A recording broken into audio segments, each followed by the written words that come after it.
अब मैं मांग करता हूं कि केजरीवाल जी और खालिस्तान के जो संबंध है इसकी एनआईए से जांच होनी चाहिए। केजरीवाल जी और नक्सलियों के बीच में जो संबंध है उसकी एनआईए से जांच होनी चाहिए। केजरीवाल का माओवादियों का जो नेक्सस है इसकी एनआईए से जांच होनी चाहिए। केजरीवाल का जो मिशनरियों का नेक्सस है, जो पंजाब में खुलेआम धर्मांतरण हो रहा है और सबसे ज्यादा कन्वर्ट किया जा रहा है दलितों को।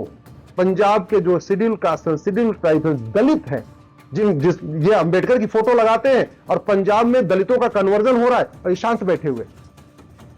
जब 2014 में मैंने प्रेस कॉन्फ्रेंस करके कहा था केजरीवाल जी को विदेशों से फंडिंग होती है, कि केजरीवाल जी काला धन लेते हैं, केजरीवाल जी को हवाला के जरिए फंडिंग होती है, कोई मानता नहीं था।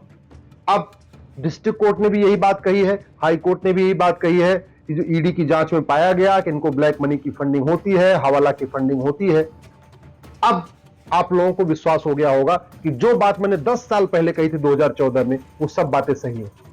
कभी केजरीवाल ने नशा नियंत्रण के खिलाफ कानून किया? उल्टा पैसे के लिए, चंदे के खातिर दिल्ली में जहां एक मोहल्ले में एक शराब का ठेका था, वहां एक एक मोहल्ले में 3-3 शराब का ठेका खोलने का आदेश पारित कर दिए। पैसे के खातिर आए थे हरिभजन को ओटन लगे कपास। आम आदमी पार्टी बनी थी भ्रष्टाचार के खिलाफ और भ्रष्टाचार के दलदल में ऐसा फंस गए कि न डिस्ट्रिक्ट कोर्ट से जमानत मिल रही है, न हाई कोर्ट से जमानत मिल रही है, बाकी मंत्रियों को तो सुप्रीम कोर्ट से भी जमानत नहीं मिल रही। आज मैं एक नई बात कह रहा हूं, केजरीवाल जी का माओवादियों और नक्सलियों से संबंध जो है उसकी एनआईए से जांच हो जाए। केजरीवाल का मिशनरियों के संबंधों की एनआईए की जांच हो जाए। ये केजरीवाल जी का खालिस्तानियों के संबंधों की एनआईए जांच हो जाए तो आपको ये जानकारी मिलेगी, आप भी इस बात को मान लेंगे कि सत्ता के खातिर वो खालिस्तानियों का भी समर्थन करते हैं, मिशनरियों का भी समर्थन करते हैं, नक्सलियों का भी समर्थन करते हैं, अलगाववादियों का भी समर्थन करते हैं, माओवादियों का भी समर्थन करते हैं। इसको एक्सपोज करना जरूरी है। मैं आप लोगों से निवेदन करता हूं, अब ईमानदारी से पार्टी हित से ऊपर उठ जाइए, देश के बारे में सोचिए और जो पाखंडी नेता हैं इनके पाखंड को एक्सपोज करिए। तरीका एक ही है, 5-5 हजार फेसबुक फ्रेंड बनाइए, कड़वा सच लिखिए, कड़वा सच सुनिए, कड़वा सच बोलिए। नेताओं के मीठे झूठ ने, नेताओं के पाखंड ने भारत को बर्बाद कर दिया। अभी भी आप अगर मीठा झूठ सुनते रहेंगे और शांत रहेंगे तो भारत बर्बाद हो जाएगा। वह वास्तव में अगर केजरीवाल ईमानदार है, कभी केजरीवाल ने जो अवैध निर्माण दिल्ली में होता जा रहा है या पंजाब में जो अवैध निर्माण होता जा रहा है उसके खिलाफ आवाज उठाई? नहीं। घुसपैठ के खिलाफ आवाज उठाई? घुसपैठियों को तो उल्टा उन्होंने दिल्ली में बसाया है और पंजाब में बड़ी मात्रा में घुसपैठियों को बसाया जा रहा है। जो रोहिंग्या बांग्लादेशी आ रहे हैं उनको आधार कार्ड बना के दिया जा रहा है, राशन कार्ड बना के दिया जा रहा है। इतना बड़ा पाप किया देश के साथ इन्होंने। कभी केजरीवाल ने काला धन के खिलाफ आवाज उठाई हो? कोई एक वीडियो बता दीजिए जहां केजरीवाल ने कहा हो कि काला धन, बेनामी संपत्ति 100% जब्त करने, भ्रष्टाचारियों को आजीवन कारावास, फांसी देने और भ्रष्टाचारियों को नागरिकता खत्म करने के लिए कानून बनना चाहिए। कोई एक वीडियो अगर आपको मिला तो आप बताना मुझे। 3 बार मुख्यमंत्री रह चुके हैं, दिल्ली में भी सरकार है, पंजाब में भी सरकार है। चूंकि अभी इसकी जांच नहीं हुई है इसलिए शायद आप इस बात को नहीं मानेंगे। अभी तक तो आप केवल इतना ही मान रहे हैं कि हाँ केजरीवाल भ्रष्ट है, हवाला से फंडिंग लेते हैं, लेकिन मैं गारंटी के साथ कहता हूं अगर इसकी जांच हुई तो 100% ये निकल के आएगा कि सत्ता के खातिर माओवादियों का, मिशनरियों का, नक्सलियों का, अलगाववादियों का, सबका समर्थन लेते हैं केजरीवाल। और केजरीवाल अगर ईमानदार है तो आज तक उन्होंने भ्रष्टाचार के खिलाफ कोई काम किया क्या? केजरीवाल ने क्या किया? पानी फ्री किया। दिल्ली में पानी तो है ही नहीं है, पानी तो उत्तराखंड से आता है, गंगा नहर का पानी आता है। तो अल्टीमेटली पानी वहां से खरीद रहे और पानी को फिल्टर करके दिल्ली वालों को दे रहे हैं। तो जो वो भी लागत हो रही है वो भी टैक्स पेयर का पैसा है। बिजली फ्री किया और बिजली का जो लागत होती है हमारे आपके टैक्स के पैसे से आती है। अपने घर से उन्होंने, केजरीवाल ने बिजली फ्री नहीं किया है, टैक्स पेयर के पैसे से बिजली फ्री की गई है।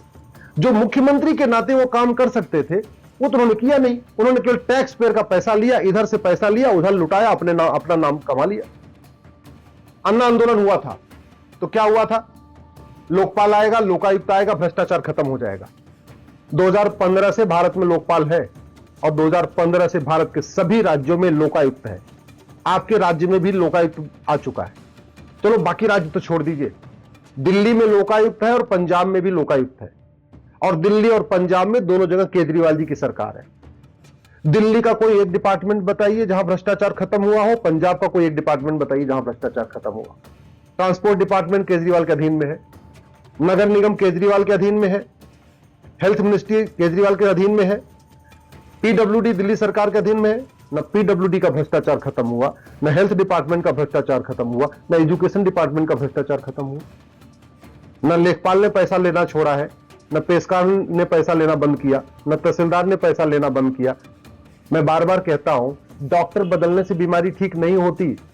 एक लोकपाल और बन गया, एक लोकायुक्ता और आ गया, लोकपाल लोकायुक्ता का ऑफिस बन गया है, उस पर करोड़ों रुपए खर्च हो रहा है हमारे आपके टैक्स के पैसे से, लेकिन भ्रष्टाचार रत्ती भर कम नहीं हुआ। क्यों? क्योंकि कानून नहीं बदले गए। कभी केजरीवाल ने नशे के खिलाफ आवाज उठाई? दिल्ली भी नशे में डूब गया है, पंजाब भी नशे में डूब गया है। कभी नशे के खिलाफ कठोर कानून की मांग किया कि नशा तस्करों की 100% प्रॉपर्टी जब्त होनी चाहिए, नागरिकता खत्म होनी चाहिए, इनको आजीवन कारावास फांसी होनी चाहिए? चलो कानून नहीं बना सकते, दिल्ली पूर्ण राज्य नहीं है, लेकिन दिल्ली विधानसभा में प्रस्ताव पास करके केंद्र को तो भेज सकते हैं। पंजाब तो पूर्ण राज्य है, पंजाब में तो बाकायदा कानून बना सकते हैं नशा तस्करों की प्रॉपर्टी जब्त करने, नागरिकता खत्म करने, आजीवन कारावास फांसी देने के लिए। क्यों नहीं कर दिया? दिल्ली में लाखों परिवार बर्बाद हो गए केजरीवाल की शराब के कारण। पंजाब में भी लाखों परिवार बर्बाद हो गए हैं नशे के कारण। लाखों माता पिता अपने नशेड़ी बेटों से परेशान हैं, लाखों बच्चे नशेड़ी बाप से परेशान हैं, लाखों बहन बेटियां अपने नशेड़ी पतियों से परेशान हैं। केजरीवाल जी पीछे जब प्रेस कॉन्फ्रेंस करते हैं तो एक तरफ भगत सिंह को रखते हैं और दूसरी तरफ डॉक्टर अंबेडकर को रखते हैं। डॉक्टर अंबेडकर तो समता समानता की बात करते थे। कभी केजरीवाल ने 1 नेशन 1 सिविल कोड बनाने की बात किया, कभी केजरीवाल ने 1 नेशन 1 जुडिशियल कोड लागू करने की बात किया, कभी केजरीवाल ने 1 नेशन 1 पुलिस कोड बनाने की बात किया, कभी केजरीवाल ने कभी समान नागरिक संहिता लागू करने की व्यवस्था की मांग किया क्या? केजरीवाल ने कभी समान चिकित्सा व्यवस्था लागू करने की मांग किया क्या? कभी केजरीवाल ने समान शिक्षा लागू करने की मांग किया क्या? कभी केजरीवाल ने 1 नेशन 1 टैक्स लागू करने की बात किया? कभी केजरीवाल ने 1 नेशन 1 एंडाउमेंट कोड की बात किया? कभी केजरीवाल ने 1 नेशन 1 एडमिनिस्ट्रेटिव कोड की बात किया? भाई बाबा साहब अंबेडकर तो कहते थे देश की एकता अखंडता को मजबूत करना है तो इक्वलिटी बिफोर लॉ होना चाहिए, इक्वल प्रोटेक्शन ऑफ लॉ होना चाहिए, यानी कानून की छतरी सबके लिए एक समान होना चाहिए। कहने का मतलब जो कानून हो उसमें अगर दंड अपराध समान है तो दंड समान मिलना चाहिए, अपराध समान है तो दंड समान तभी मिलेगा जब कानून सबका एक होगा। वो तो केजरीवाल ने कभी नहीं किया। हाँ, बस लोकपाल और लोकायुक्त की पिपीही बजाई और उसके नाम पे सत्ता हथिया लिया। सत्ता हथियाने के बाद उसको भी लोकपाल लोकायुक्त को भी भूल गए और अंत में अपना 3 का 4 और 4 का 5 करने लग गए। केजरीवाल वास्तव में ईमानदार हैं तो मीडिया को बुला लेते और मीडिया के सामने अपना लाइव नार्को टेस्ट करा लेते, पॉलीग्राफ टेस्ट करा लेते, ब्रेन मैपिंग टेस्ट करा लेते, पूरी दुनिया देख लेती केजरीवाल ईमानदार है या वास्तव में भ्रष्ट है। ईमानदार है या ईमानदारी का पाखंड करते हैं वो तो तभी समझ में आएगा ना।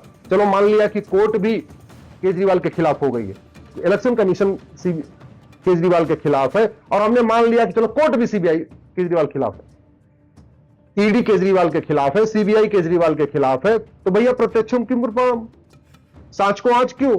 अपना नार्को टेस्ट कराओ ना और लाइव करा दो। जैसे हर चीज आप प्रेस कॉन्फ्रेंस करते हो, मीडिया के सामने करते हो, एक बार अपना लाइव टेस्ट करो, नार्को टेस्ट करा के मीडिया को लाइव करने दो, पॉलीग्राफ टेस्ट कराओ मीडिया को लाइव करने दो, ब्रेन मैपिंग टेस्ट कराओ मीडिया को लाइव करने दो। वो नहीं करना, बस केवल और केवल ये कहते रहना कि मैं ईमानदार हूं, बाकी सब भ्रष्ट है। इस पाखंड को भारत की जनता समझ चुकी है, युवा समझ चुके हैं। जो नहीं समझ पाए हैं उनको समझाना बहुत मुश्किल है।